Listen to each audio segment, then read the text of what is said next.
البنت دي والدتها كانت جايبه لها عريس وطلبت منها انها تروح تقابله وتشوفه وتقول لها رايها فيه.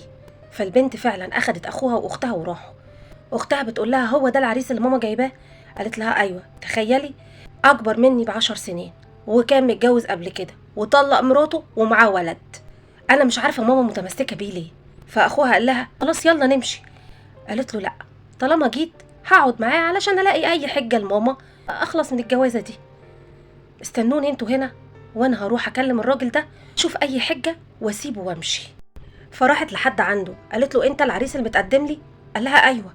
اتفضلي. قالت له لا مش هطلع لك، انزل انت تحت لان هما كلمتين هنقولهم وهنمشي. قال لها حاضر نازل لك حالا. فاول ما نزل قالت له بص انا هعرفك على نفسي كده باختصار. انا عندي 35 سنه، خريجه جامعه، بعد ما اتخرجت فتحت مصنع صغير وانا اللي بديره. قال لها تمام جدا. انا عندي 45 سنه ومطلق وعندي طفل عنده 5 سنين وبشتغل مندوب مبيعات في الشركة ومرتبي صغير وبشتغل الصبح وبعد الظهر. فقالت له هو انت ليه انفصلت عن زوجتك؟ قال لها في الحقيقة انا كانت عندي شركة كبيرة افلست، فمراتي ما قدرتش تتحمل العيشة معايا، سابت الولد الصغير وسابتنا ومشيت. قالت له معقولة اتخلت عنك؟ فسكتت شويه وبعدين قالت له ماما قالت لي ان انت كنت جندي قبل كده. قال لها ايوه في الحقيقه انا دخلت الجيش وكنت جندي فعلا. وقال لها اسم البلد اللي كان موجود فيها. قالت له معقوله نفس البلد بتاعتي اللي انا اتولدت فيها وعشت فيها؟ قال لها البلد دي لها ذكرى عندي. قابلت طفله صغيره كانت قاعده بتعيط في الطريق، ولما سالتها بتعيطي ليه عرفت منها ان اسرتها مش قادره تصرف عليها ولا قادره تخليها تكمل في المدرسه، والبنت كانت شاطره جدا وواضح من درجاتها. من وقتها وعرفت اسم البنت دي وبقيت كل شهر ابعت لها فلوس لغايه لما اتخرجت من الجامعه.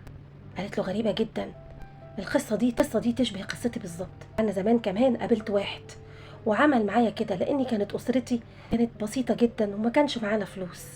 ممكن تشوف صوره الشخص ده يمكن تعرفه؟ بص في الصوره قال لها ده انا. قالت له معقوله انت؟ مش مصدقه. قال لها ايوه ده انا. معقوله انت البنت دي؟ بس البنت دي اسمها مختلف عن اسمك.